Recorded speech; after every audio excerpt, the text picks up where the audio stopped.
Good evening, ladies and gentlemen. It is September 25th, and you are watching episode number 43 of The Dota Show. You may have noticed my eyes go towards the ceiling as I desperately tried to remember exactly which episode this was, because we did switch the order. Lumi now does learning with Lumi on Mondays, and I do my segments Dota 101 and LD's Lab on Tuesdays and Wednesdays. So a slight adjustment in the schedule, but yes, we are here. Episode number 43, if you can believe it. I certainly can't, but here we are nonetheless, just continuing to churn out the episodes. And I gotta say, I feel good about this episode. I've had some time to actually sit down, prepare it properly. We are gonna take a look at creepuilibrium, which is something that for a lot of the more experienced players, a lot of this will sort of be this will be review for you, I suppose you could say, or maybe stuff you already know. But I think it will be very helpful to players who have the basics down, but don't really understand why people tell them things like, "Why are you pushing the lane, man? Stop auto attacking, you effing noob," or whatever they say nowadays, whatever those crazy kids are saying in pubs. But yeah, we'll get to that topic in a second. Before we do, I have two things that I really want to talk to you about. It's about, well, a couple, but two funny stories. The first one is the case of the falling drawers. Okay, so let me see if I can just move my camera here. You guys see this dresser right here? Yeah, you see that? So the drawers inside of that, dresser, let me just fix my camera.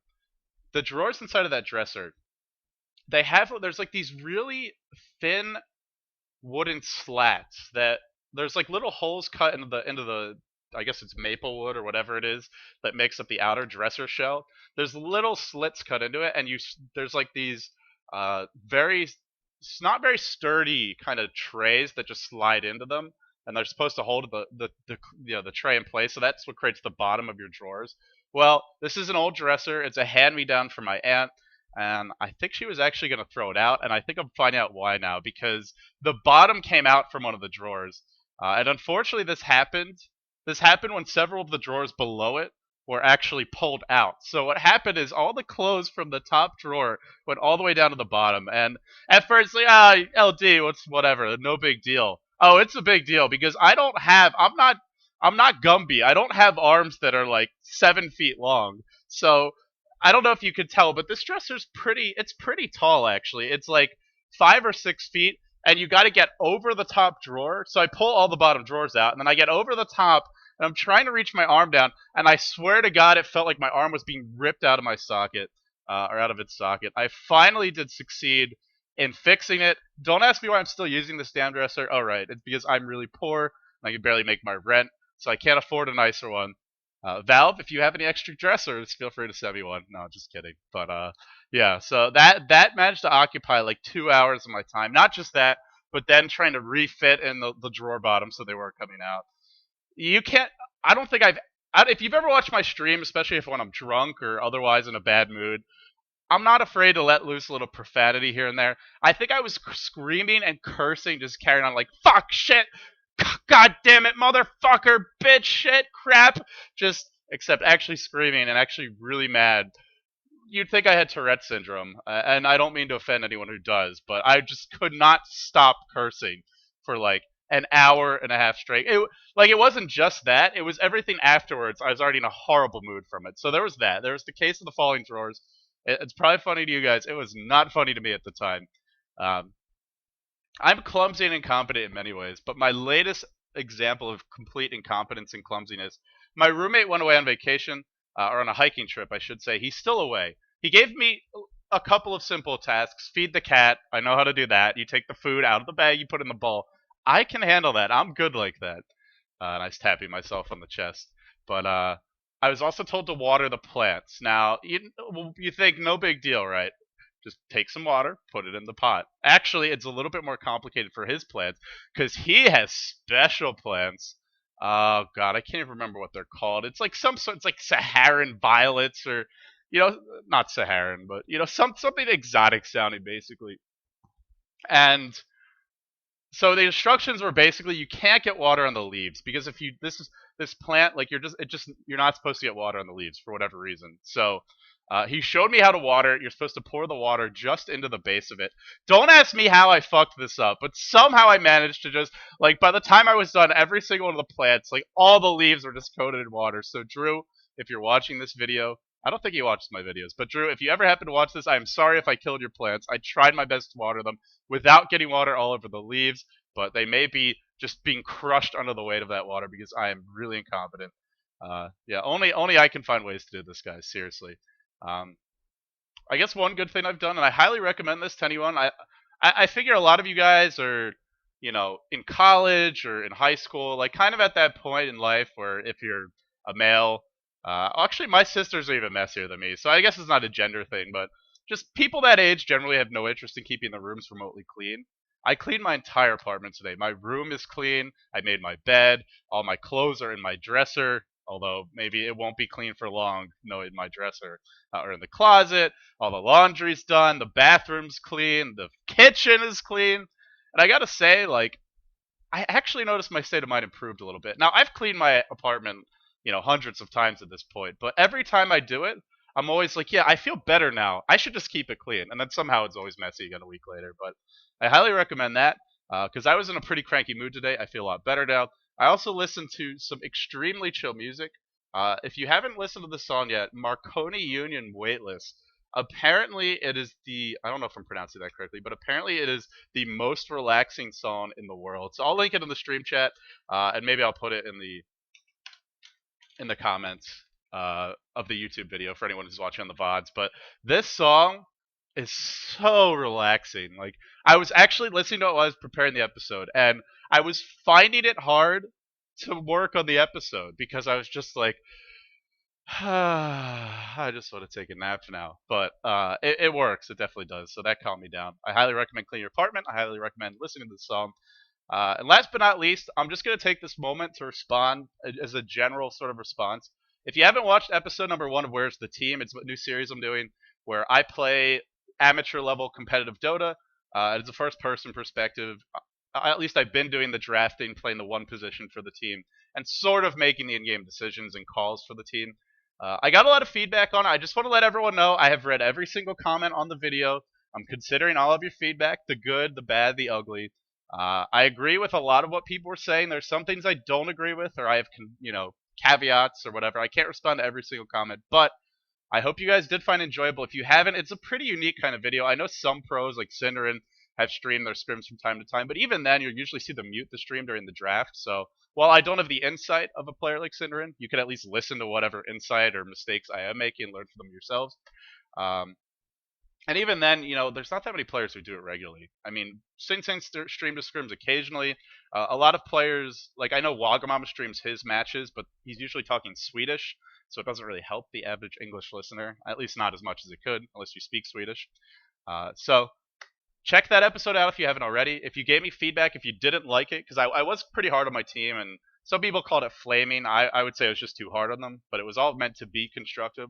Don't worry, I will be making adjustments for future episodes. So, with all those sort of housekeeping, there you go, clean apartment, now I'm a maid. With all those housekeeping items out of the way, let's dive right into today's episode. I do have people over, so if it runs about 10 minutes shorter than what I was planning on, I do apologize, but I will try and cover as much as I can. So today's episode is we're going to go over some of the basics of creep equilibrium. And if you've no idea what that means, you may have heard Luminous say creepuilibrium. He sort of combines the two words, but it's creep equilibrium. 2 words. Creepuilibrium, you can say it as one, but I think it's confusing. But we'll be talking about creep equilibrium, some of the basics principles of it, and then we're going to take a specific look at a match that was played recently between EG and Dignitas for the Raid Call League. I think it's EG's Raid Call League. I don't exactly know the full title, but whatever league it is that AC is casting, EG versus Dignitas, formerly known as Pot and Bottom. It's game number 1 from that series. It is a very short game, but it has a lot of very interesting and insightful things to show us about creep equilibrium. So without any further ado, let's go ahead and dive into this episode. Last week, we looked at initiation and carry tiny. This week, it's all about so I'm doing it now. Lumi has trolled me into doing this when I don't even want to. Creep equilibrium for today, and then tomorrow we'll be pushing Juggernaut for anyone who's wondering what's coming up for Larry's lab or LD's lab. So without any further ado, equilibrium. What does this word mean? Well, everyone sort of knows what it means, but I did look up a definition because I was having trouble putting it into an articulate definition. I know what I wanted to say. I could draw you a diagram of equilibrium, but to actually define it, I got this from Google, but it is a state in which opposing forces or influences are balanced. So I don't know. Let's say you have just like that dresser right there, and there's two people pushing it from opposite directions, but they're both pushing it with the exact same amount of force. The dresser won't move. But if one of them starts pushing harder, the dresser will start to move in that direction. Once you overcome things like friction and that sort of stuff. So that's equilibrium. That's in the real world. You know, if you want to take it a step farther, you can imagine having a balance scale, and I will actually show you, for anyone who doesn't know what a balance scale is, I will quickly show you my screen. Or I can just do this.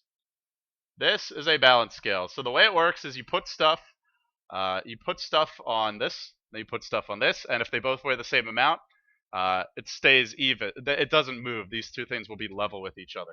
And you can't see what I'm doing with my hands. But if if the stuff on one side weighs more than the stuff on the other side, then it will push downward in that direction because of a cool thing we call weight. So anyway, ideally in Dota, if there's no outside influences, when two creep waves attack each other, the scale, so to speak, in Dota will remain relatively balanced. So Dota's creep equilibrium is like this scale. Let's say we have a jar on each side of the scale.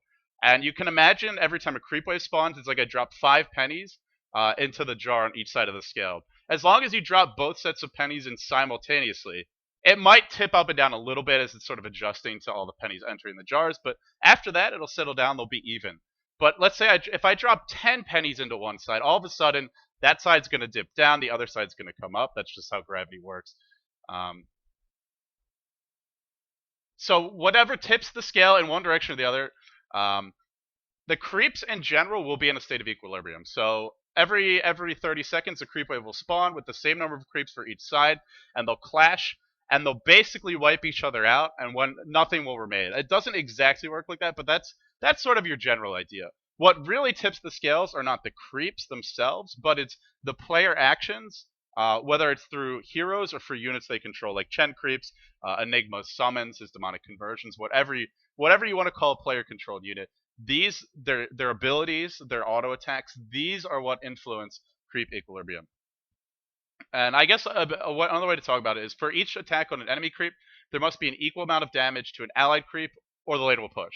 So the more damage you apply towards enemy creeps compared to how much your own are taking, the harder, faster the lane will push. So it can be pushing at different rates. Is sort of what I want you guys to think about. But with all that being said, we're actually not going to just theory craft. We're going to dive into a game of Dota, and this always happens, doesn't it? We're going to dive into a game of Dota. Fantastic. There we go. It wouldn't be one of LD's episodes if there weren't some slight technical issues. But yeah, we're going to hop into a game, and we're just going to sort of walk through some of the basic examples. And for anyone who already knows all this stuff, it's old hat to you. Don't worry. We will be doing some more advanced, I guess you could say, analysis a little bit down the road. So I do have cheats on, and I will unmute my sounds. I feel like I'm deaf when my Dota sound's muted. Yes, I am cheating. Prepare for battle. The reward of virtue. Don't flame. Don't flame me. I'm cheating. It's okay. Don't report me to Valve, please.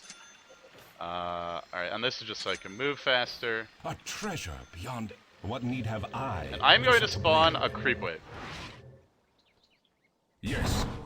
So, there's a couple of ways to control creep equilibrium. The first way that I want to talk about is blocking creeps. None shall hinder And the first lane I'm going to talk about here is the safe lane. So this is what's called a creep block. My hero walks in front of the creeps, he stops moving, or he's just moving slower than them. If you don't have boots, generally your hero's going to move a little bit slower than the creeps. So you're blocking my creeps. I'm blocking my creeps, and the opposing creeps are not being blocked. When you block in the safe lane, what generally will happen is that the creeps will push in range of your tower. So you can see now the tower is auto-attacking my creeps. I'm not actually going to attack them at all, but you're going to see that as a result of me blocking the creeps, I now have an additional source of damage. And I talked about player source of damage. This is the one non-player source that can really tip the scales in a lane as far as whether it's push or not. But now the lane starts to push. So that first creep wave, there's 3 creeps left. Now, if the game had already started, there'd be another creep wave coming right behind it. So the lane is now pushing into the enemy tower. Generally, you don't want to do this, but we'll talk about some situations where you might want to. So now we're going to look at middle lane. So In the bottom lane, if you block the creep wave, it's almost always going to end up at your tower, just because the creeps are already going to start very close to it, even if you don't block them. Your top In the middle tower is lane, under this is attack. not really the case, and I guess now it's spawning twice because I started spawning them earlier. So I did a slight block here. When you do a good block in the middle lane, that was not a good block, by the way. It's only a very slight block. And I say it's not a good block because a good opponent will be blocking as well. So you really have to block well to get it this far back. But without an opponent blocking the other side, it generally will be on your side with even just a little bit of blocking. So a good block in the middle lane, you'll get the creeps clashing near your side of the river. Now, if you're melee hero, this is great because they won't have vision of you unless they're up on the hill or their creeps are up on the hill. So it means that you won't have to be worried as much harassment. Also, if they're ranged heroes, they have a chance to miss. And if you're a ranged hero, you can really be aggressive using that fog ward to your advantage. So generally in the middle lane, blocking the creeps is just going to make your life easier for last hitting. It's also going to make you harder to gank. Because once you're down in the river, opponents can come from behind and cut you off. But if you're up here, their avenues to cut you off are a lot more limited. So that's what happens when you block in this lane. We'll now look at one other lane real quickly. This is called the suicide lane. So when you block in the suicide lane, even if you block exceptionally well, you're never going to get the creep wave to arrive at your tower. Unless you're maybe a robot or something. But what you can do is pull the creeps closer to your tower. That makes it safer for you to farm near your tower. Or in this lane, it means it's harder for your opponents to gank. Because let's say you don't block the creeps at all, they're going to clash like right about here. If you're farming the creep wave right here, your opponents can backstab you from this path through the jungle. They can come around this way. Oh, you can't see my cursor, can you? Yeah, let me fix that. And there we go. Include mouse cursor, and I guess we gotta do this.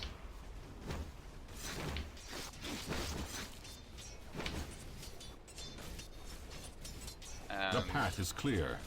Let's do the thing where I get video again. Stop it.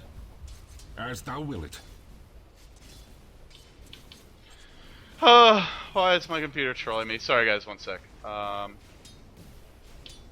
Oh, there we go. Now you can see my cursor. Perfect. So what I was trying to say is, if you don't block the creeps at all in the suicide lane, generally they're going to crash, like they're going to clash right about here, which means your opponents can backstab you this way. They can come through this tree line. They can come over here. They can even come up the river. If you do a really nice block, you can get the creeps more like around here, assuming your opponents don't block on their own, which generally they won't in the safe lane too much.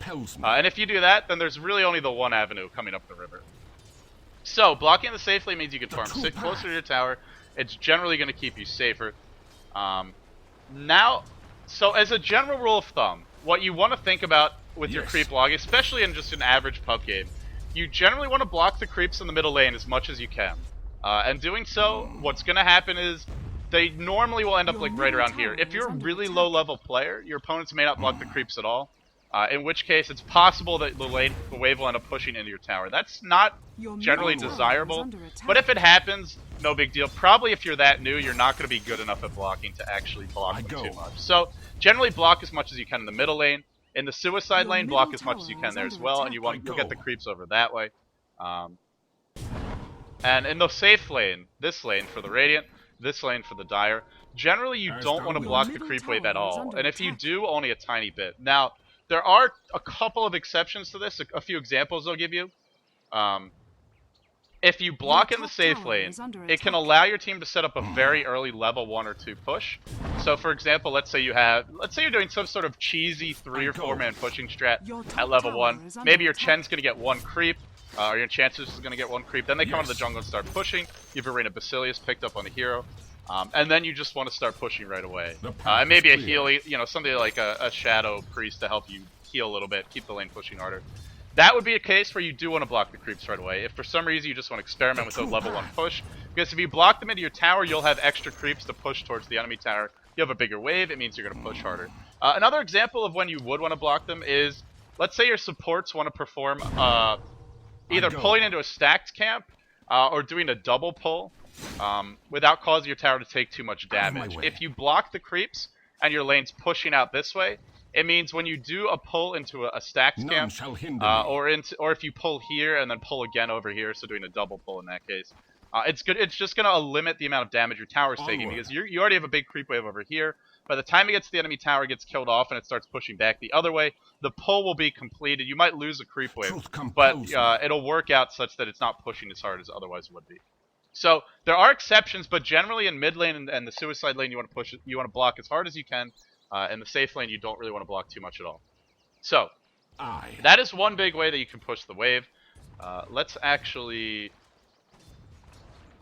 talk about some others now. So another very common way to push the wave, and you'll see a lot of pub players that are just getting a little bit more comfortable with Dota flame their teammates for, is by auto-attacking creeps. And not just auto-attacking them, but really using any abilities that do damage to creeps. So if I just A-click right now on creeps, it's going to push the lane. You can see I'm killing the enemy creeps a lot faster. And as I kill those creeps, they're not doing damage to my creeps because they're dead. So the lane's going to push harder. So A-clicking on enemy creeps, or spamming spells, let's say you're Lina, you're spamming your Dragon Slave, this will generally cause the lane to push. Now this all sounds obvious to you, to anyone who has a brain really, when you think about it. But it's something that a lot of new players, that if you explain it to them, they understand it, but they might not realize it without actually thinking about it. Even if they do realize it, they might not understand why it's bad. So this is what's damaging enemy creeps is going to be another way to push the lane. Now something else you can do to try and pull the lane back, let me find a lane that's not quite as pushed. Okay, so this lane right here, that's a good lane to TP to. So in this case, if I auto-tech the enemy creeps, it's going to push the lane. If I only deny my own creeps as much as possible, it can help pull the lane back.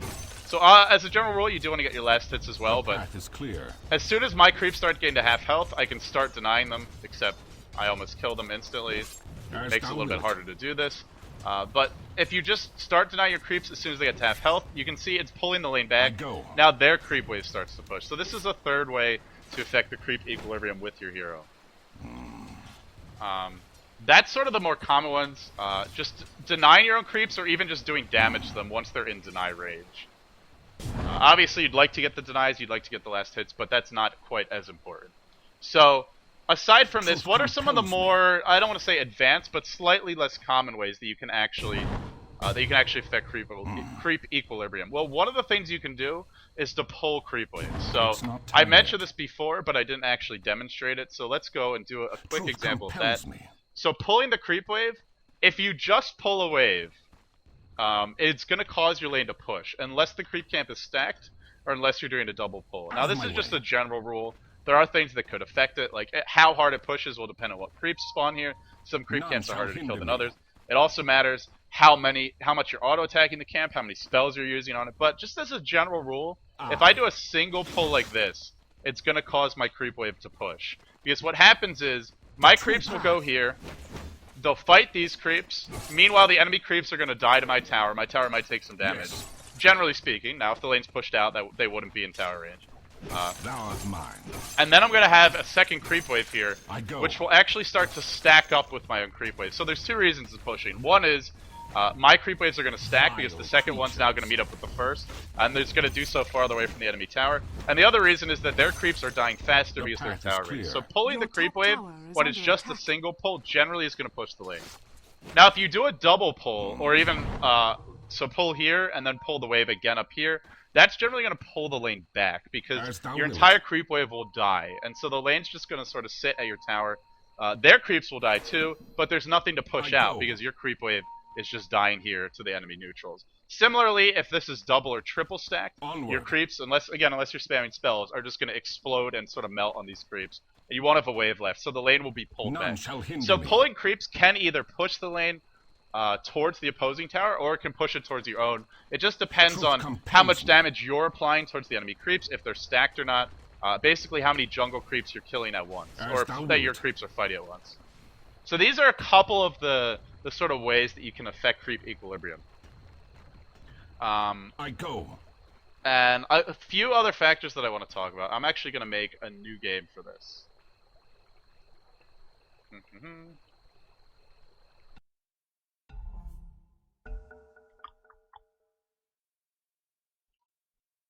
While I'm doing so, I will check the chat. All pick. Anti-mage. Level 25. And give me that gold! Okay. So we got our bits of travel. I'm going to buy an item called Vladimir's Offering. Well, actually, I'll start with Arena Basilius, and then we'll talk about this. But we'll spawn some creeps now. Oh, I can't type. Out of my way. Okay, so I now have a creep wave coming. They just spawn one. The two creep waves are going to push. They're going to meet right around here. Truth compels me. No, I'm not actually going to auto-attack. All I'm going to do in this situation is just stand next to the creep wave. Now, I have an item called Reina Basilius, which, as most of you probably know, gives +2 armor to creeps when it's active. If you turn this off, it only affects heroes, so it won't really push your lane too much. But, in this case, I'm going to leave it on. I'm not going to attack the creeps at all. I'm not going to tank them at all, except for that one auto-attack. And watch what's going to actually happen. My wave, my creep takes a little bit longer to kill. You know, the weird thing about this experiment, and I'll actually just mention this now, is I don't know if you guys know this, but if you don't influence the two creep waves at all, the dire side actually pushes into the Radiant Towers. Not in just this lane, but actually in all 3 lanes. So we're going to see this lane pushes, but only very slowly and only very slightly. So it's about 2 auto attacks ahead on the range creep now. That will start to stack up, because my range creep should live, or maybe not. Okay, this experiment would work a lot better on the dire side, I think. Maybe I need to switch there. But you can see what will happen if I don't have this Reina Basilius. Their wave will kill my wave faster, and by this time this wave dies, their creeps will be in tower range. That is going to happen here, but it's not with nearly as many creeps as it would be normally. So what the Reina Basilius armor aura does when you have it active is it causes your lane to actually push out a little bit more than the enemy lane. And yeah, if you don't believe me, I can do this experiment on the other side. In fact, why don't I do it? Because I think it's pretty useful to actually run the experiment. Oh, I figured the +2 armor would be enough, but it's not. Dire creeps are imba, man. My friends and I at Dota 1, we always used to complain when we were on the Sentinel side about how the Scourge creeps are imba, because I think the same thing happens in Dota 1, where the Scourge lanes will just push by themselves. So if you ever do 5v5 mid, eventually the tower is just going to fall for one of the sides first, even if you don't have any heroes ever entering the lane. Prepare for battle. Why am I on the Radiant side? Fail. How do I... yeah. Whoops. Okay, here we go. Several fails simultaneously in this episode. Sorry guys, but hopefully the content is still helpful to you. Okay, now I'm on the dire side, and now we're really going to see the lane push, because the dire side is already imba. And I just got to get level 25. Prepare for battle. The reward of and I'm going to virtue. spawn my creeps. Alright, so here we go. Attempt number 2. Dota, please don't troll me again. Alright, so the lane, this time I swear to friggin' God, it's gonna push. I really should have showed you guys just the 2 lanes. I planned on doing it, but I thought it was gonna take too long if I showed every single little example. Because I do want to get to this EG versus Dignitas game. But if you want to run the experiment, if you don't believe me, just type spawn creeps, hyphen spawn creeps in a game where you've cheats enabled. And see which lane actually pushes harder. It's always going to be the dire side in all 3 lanes. And we can actually see, you'll actually see, like in this middle lane, for example, what's happening here also happens in the top lane, and it even happens in the bottom lane. But with this Reina Basilius, it's going to push even harder. So all my creeps have +2 armor. It takes longer for the enemy creeps to kill them. So this pushes the lane. It's not just Reina Basilius aura that does this, but it's worth noting that if you don't want to push the lane, you can turn off the aura for this. The same for Reina Vakila, which is it's just the Reina Basilius plus a Wraith Pen, for those who don't know. So anyway, auras can push the lane. Again, item-based auras like Reina Basilius, as well as hero-based auras, like Skeleton King's Vampiric Aura. That's why generally people who are in sort of that mid-skill bracket will flame you if you get lifesteal early on Skeleton Steel, or on Skeleton King, because you can't turn his aura off. It just affects everything, so it pushes the lane, which generally people get upset if you do. Now, again, sometimes there are reasons why you would want to do it, but as a general rule, you don't want to push the lane too much early game, because it makes it easier for your opponents to get levels and farm, and it also makes life a little bit more dangerous for you, especially in the suicide lane. So, R's can push the lane. Give you a couple examples for that. Other things that can are heals. So, a great example of this is actually Shadow Priest. And I will show you that one as well. So Shadow Priest has an AoE heal, and it's not just abilities that heal from heroes that will push the lane, but also items such as Mechanism that will do that too. So I'm not just talking about things that push the lane. I'm talking about things that affect the creep equilibrium, meaning where are the creeps generally going to be fighting in the lane? Are they near your tower? Are they near the enemy tower? It is going to vary depending on the abilities and the item selections as well. So we're going to spawn creeps. I'm going to level up to 25. And I'm going to max out my Shadow Wave. Prepare for battle. And I'm just going to be spamming this heal on the creep wave. So what you're going to see happen is because I'm spamming the heal, it also damages enemy creeps, but even if it just healed my own, it still would cause the lane to push. And again, if you're in the safe lane, that means the opposing heroes will be able to farm close to their tower.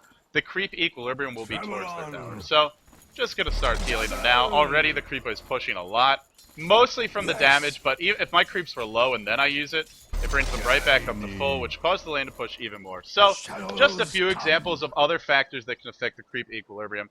Pulling the creeps is a big one. Auras and heals is sort of like those kind of less common categories that can affect it. Denying your own creeps, damaging enemy creeps, and blocking creeps. These are the main ways that you can influence creep equilibrium, especially in the laning state.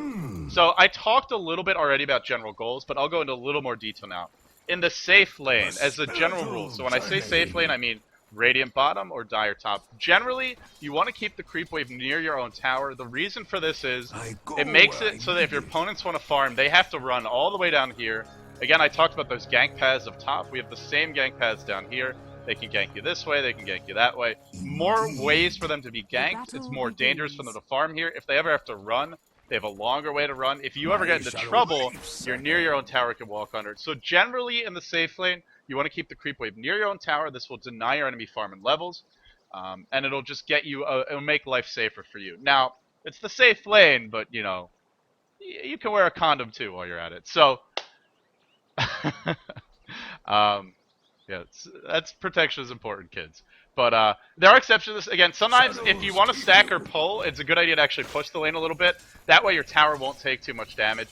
Or if you want to secure early towers, you can push the lane. So if I wanted to push aggressively, I'd get my Reign of Basilius, I'd be auto-attacking, and I'd be spamming my abilities as much as possible to get the tower as quickly as can.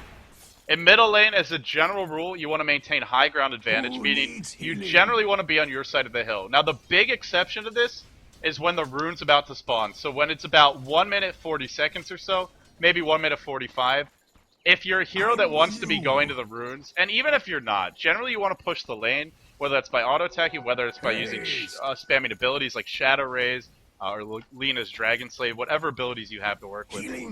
Because if you push the lane right before the rune spawns, if they go to check the rune, it means the creep wave that they should be getting experience from is dying to your tower and your incoming creep wave, which means they're missing experience, they're missing potential gold to check the rune, or they don't check the rune and you get to go check it safely without missing nearly as much.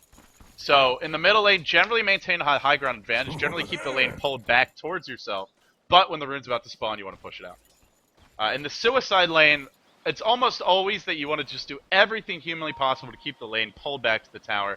It's called the suicide lane for a reason, folks. This is the lane where it's easiest for you to get ganked, where it's easiest for you to get picked off. Again, I'm talking about everything from a Radiant perspective, but if you're on the Dire side, this would be your suicide lane.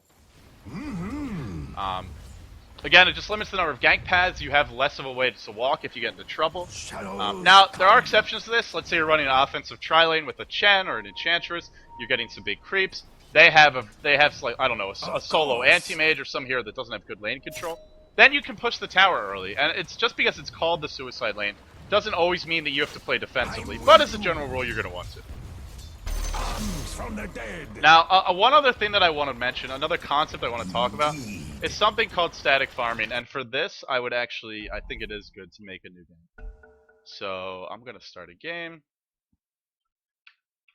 Now, when I talk about static farming, the idea of static farming is that you maintain a perfect creep equilibrium such that the creeps will just stay in the same spot. Now, as a general rule, when you see people do this,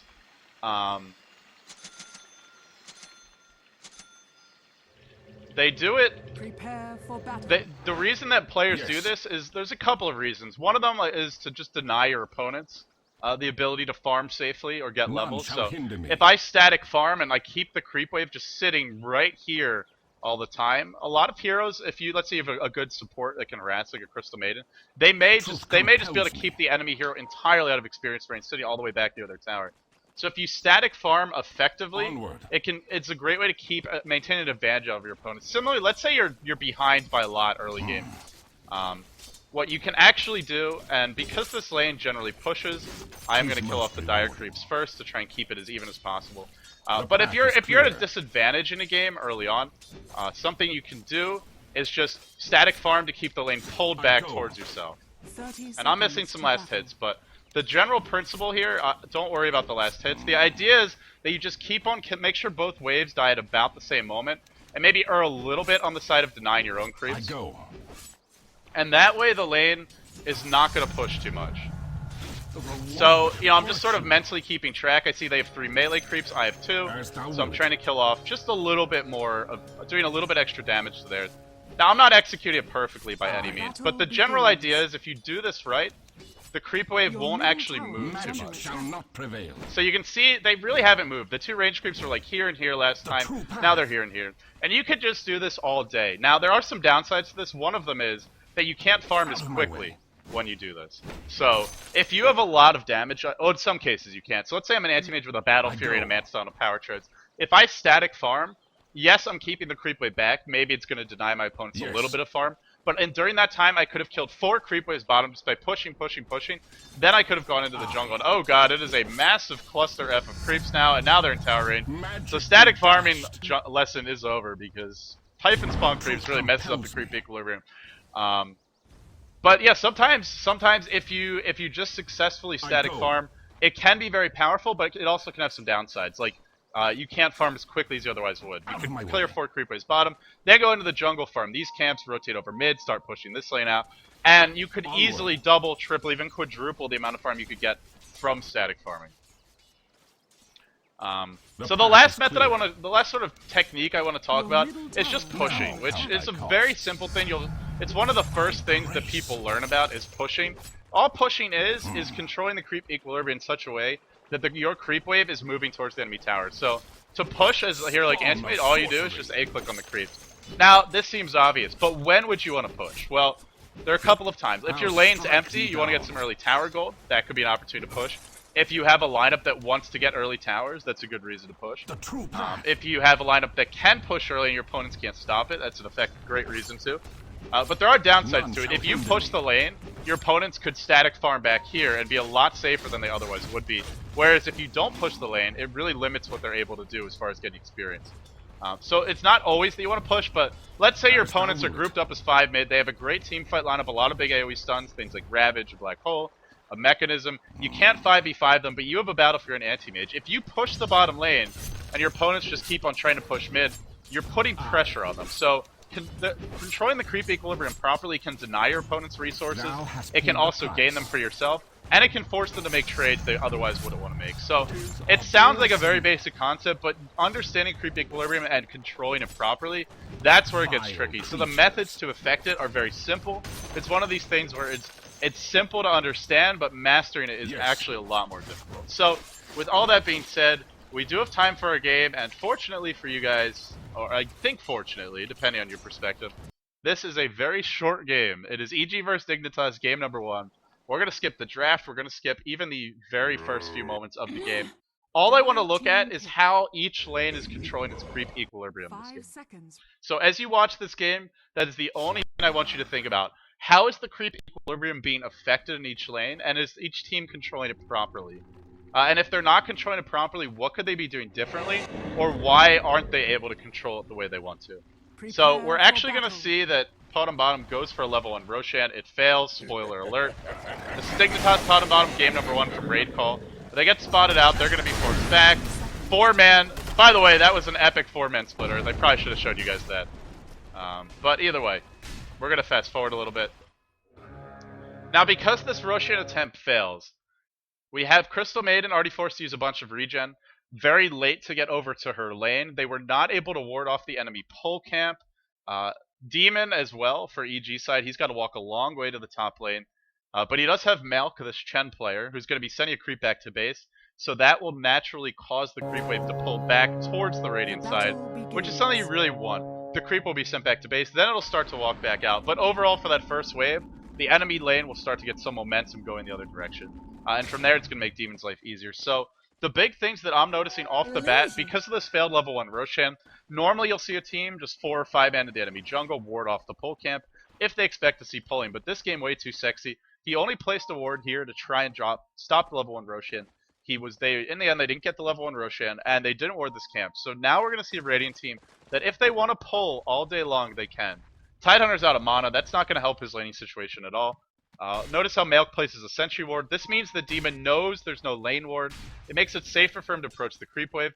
And already, because that creep got sent back, because Dignitas is not doing any pulling off the bat, notice what's going to happen with this lane. It's already starting to push. 3 creeps alive for the Dire, only 1 for the Radiant. So we're going to start off in the top lane.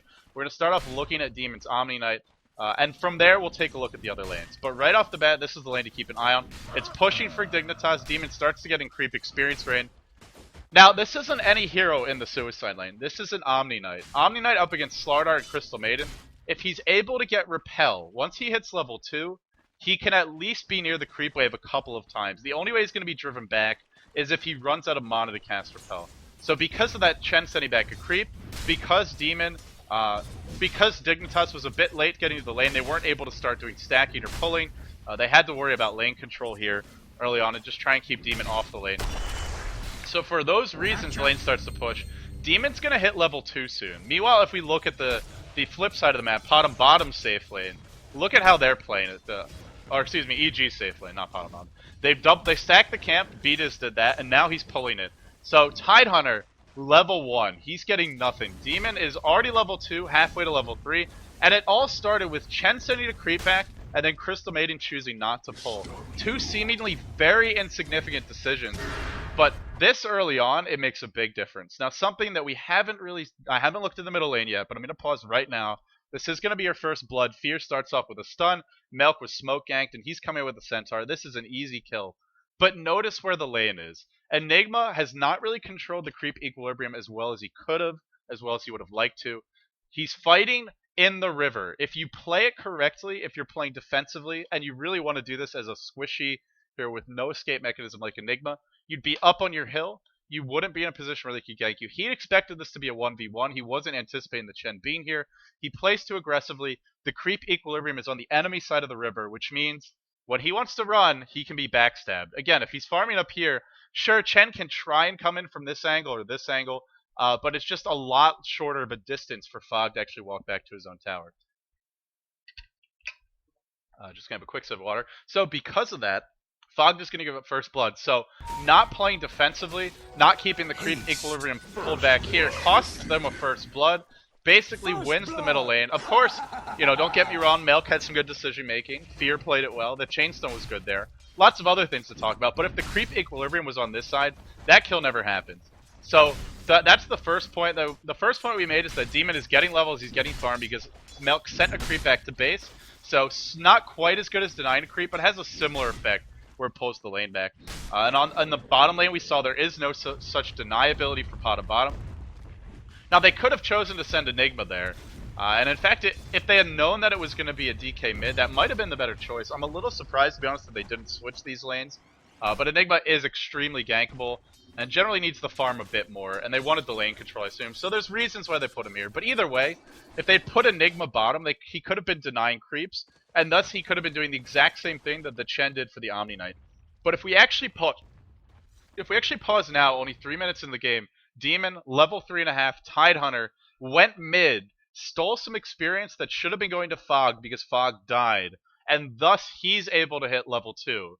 But without that mid experience, he hasn't gotten a single point of experience bottom lane. He has gotten nothing here. So this is it's like if both you and your friend have candy, but you lose your candy, and then you eat some of his. Sure, you're eating candy, but there's less overall candy to go around.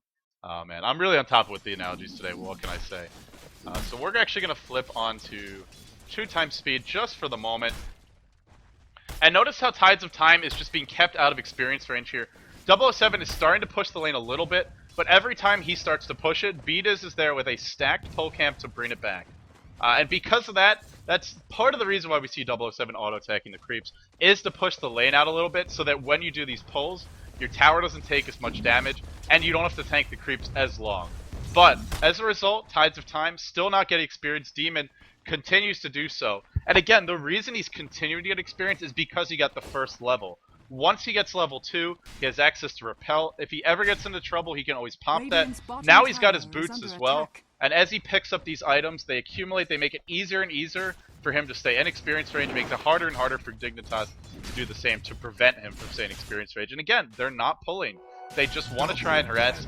To be honest, I'm very surprised Way Too Sexy wasn't pulling, especially at this point. But for whatever reason, they're just not controlling the creep equilibrium as well as they could be, and it's really costing them. So I think we've pretty much covered the laning stage.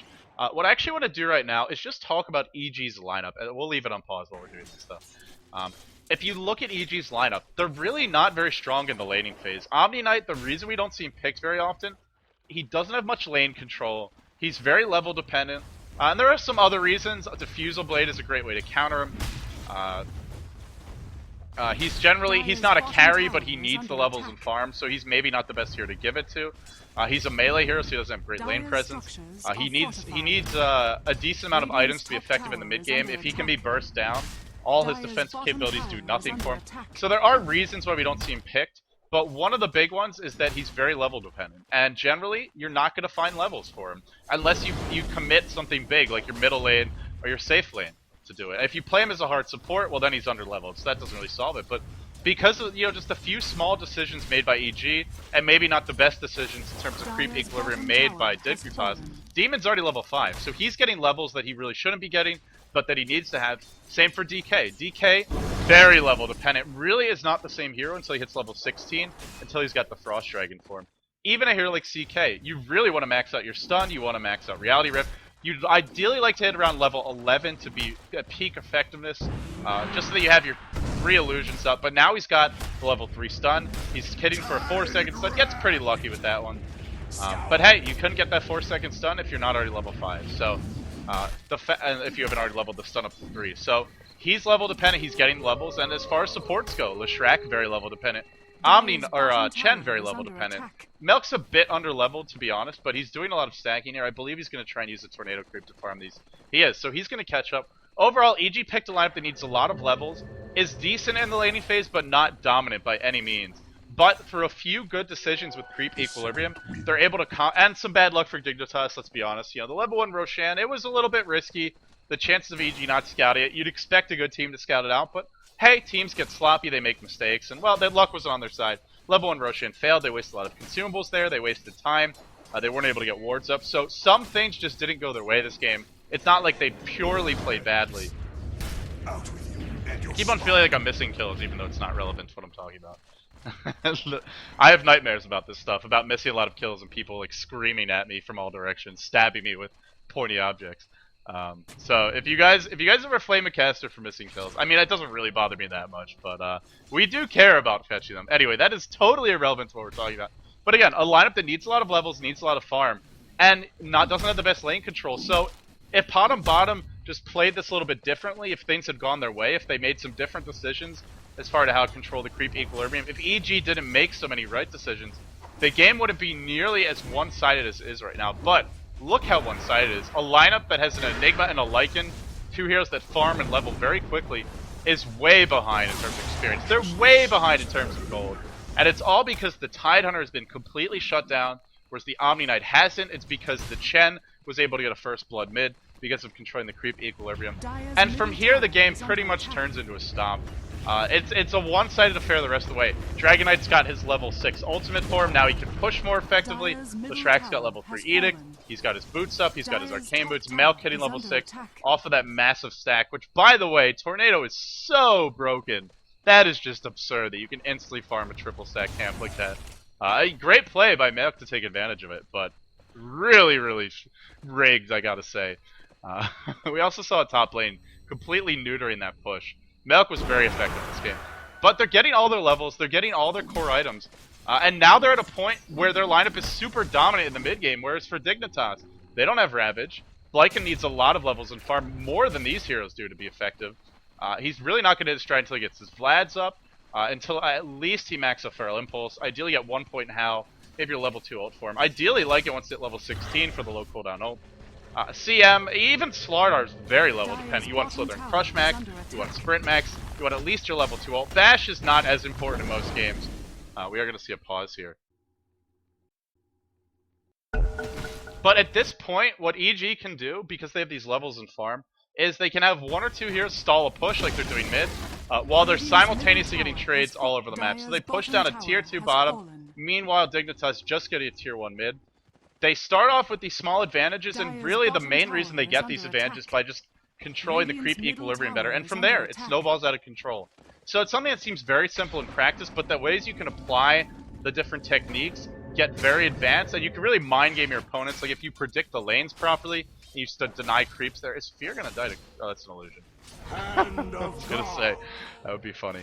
But yeah, using these little tricks effectively, it sounds simple, but it's actually quite complex. So, it's a short replay. I just wanted to kind of give you guys a taste of some of the ways that you can control creep equilibrium to your advantage, as well as go over the basics of it.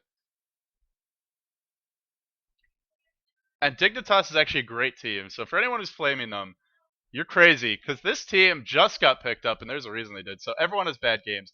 But with all that being said, we are pretty much through the segment, and I think it's a great time now to actually take some questions. So if anyone has questions about creep equilibrium, about that match and the way the teams used it or failed to use it to their advantage, about techniques that I talked about earlier, about other matches where you've seen it, any questions you have about creep equilibrium, now is your time. Fire away. And while we're doing that, I'll check through the chat and make sure that I didn't miss any good ones.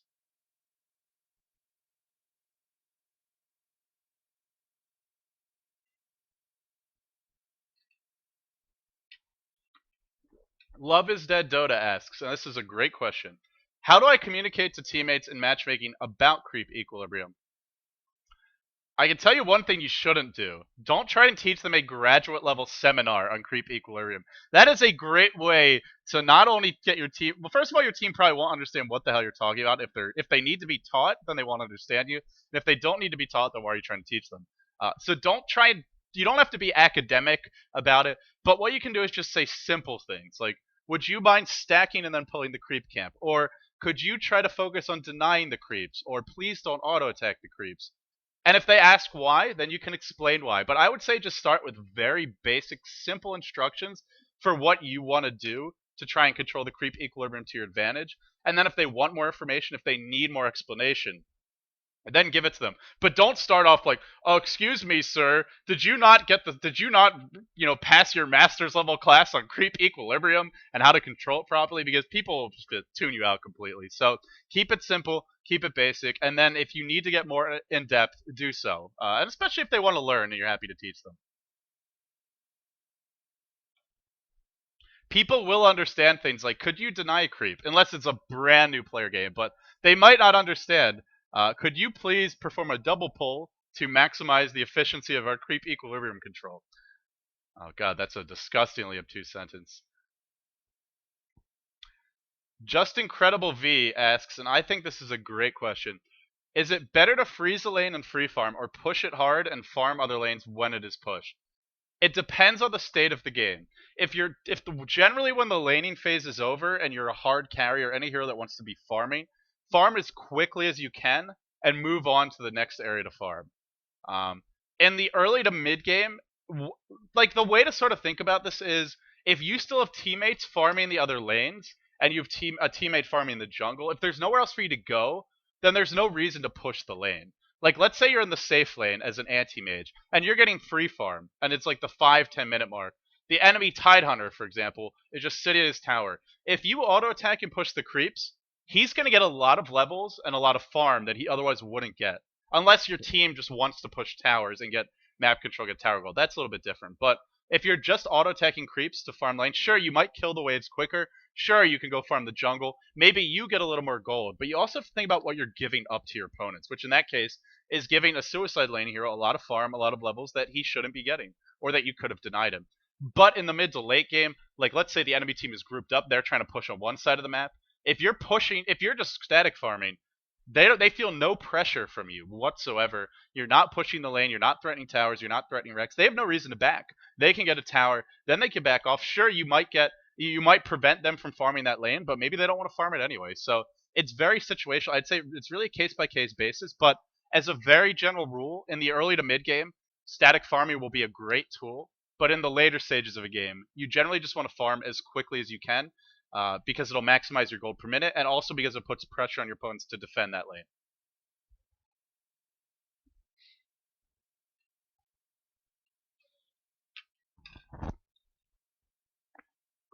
Okay, do we have any other good questions?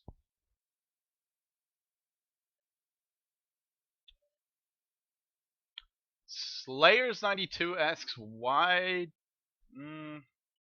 don't teams send their offlaners to the jungle once they see that he's shut down? And I would add to this, because the enemy team is doing a great job of controlling the creep equilibrium.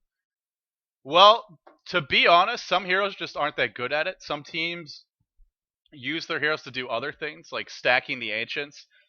So if you're a Beastmaster, you could go try and farm your jungle with axes, but in the long run, you're going to get more. Like, let's say, sure, that might help you more in the next 2-3 minutes, but 5-10 minutes from now, if you've stacked ancients and you're now able to clear a quad stack of ancients, you'll get more levels and farm out of that than you would from just farming the regular jungle the whole way. Plus, you're near that lane, and you could do a little bit to slow down a push if one comes. So, I'd say it's partially they're not sure exactly what the opponent's lanes are. They want to leave someone near the lane in case the lane's getting pushed.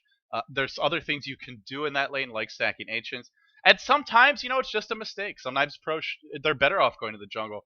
One thing I'll say is a lot of the Southeast Asian teams, I notice Pinoy Dota players, they'll just abandon the lane like immediately. And there's all these cheeky little spots that you can actually farm safely in. Like in Dota 1, there's a little fenced in area right here where you can just farm from high ground to low ground onto this camp very easily. You'll see Pinoy players all the time farm there as a hero like Puck or Queen of Pain. You can also go here and farm this ancient camp. It takes forever, but you can do it if your opponents don't stop you. Another big place is farming on this hill to farm this camp. And it works pretty well on a hero. You need to be a hero that can get up there, like a Puck, a Queen of Pain. It's got to be a ranged hero and a hero that has a mobility skill, or someone like Prophet who can just TP onto the hill directly. So sometimes some heroes are better suited to do that kind of jungling right away than others. And I'd say it depends on the scene. Like the European teams generally prefer to stack the ancients over doing those kinds of jungling maneuvers, where you're just farming them directly. But I've seen Demon just farm the ancients like this. So how people react to their opponents controlling creep equilibrium well is very interesting. It's something you could explore a lot. And I would say there's no one right solution, but there are generally better and worse ways to deal with it. And not every player is always having their best day. They're not always sure if their opponents are going to stick with a strategy. Like, yeah, your opponents might have 3 heroes bottom, but if they're losing top hard, or if they're losing mid hard and they need to rotate, you might hang around bottom figuring, oh yeah, they might have 3 in my lane now. I might be in the suicide lane, but they're probably going to have to leave soon because they're losing tier 1. They're losing tier 2 to a very early push with the Chen and Leshrac. If they just sit there, they're going to completely lose map control. So, sometimes it can be calculated and part of the team's overall strategy like that as well. But anyway, I think I answered that question.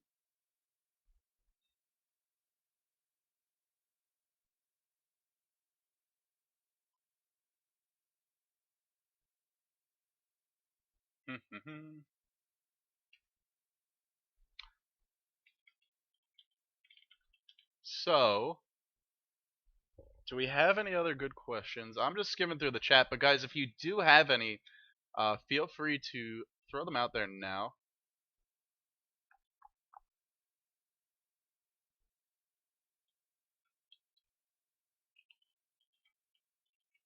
How often do catapults spawn?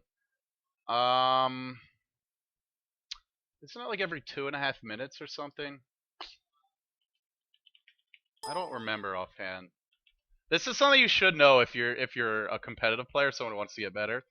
Because if you want to push a tower, it's really good to do a pull the wave before the catapult spawns. Because then when you push, you're pushing with the catapult, or even just so that you can show up with your your Chen creeps and your Rita Basilius or what have you.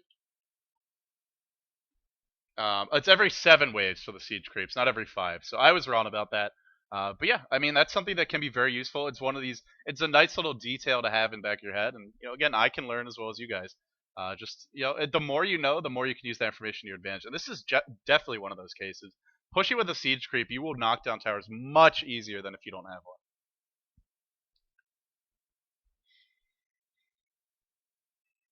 Okay, I think that covers it for questions. Unless if anyone else has another one, this is your last chance to throw a question in there. But otherwise, that's gonna wrap it up for today.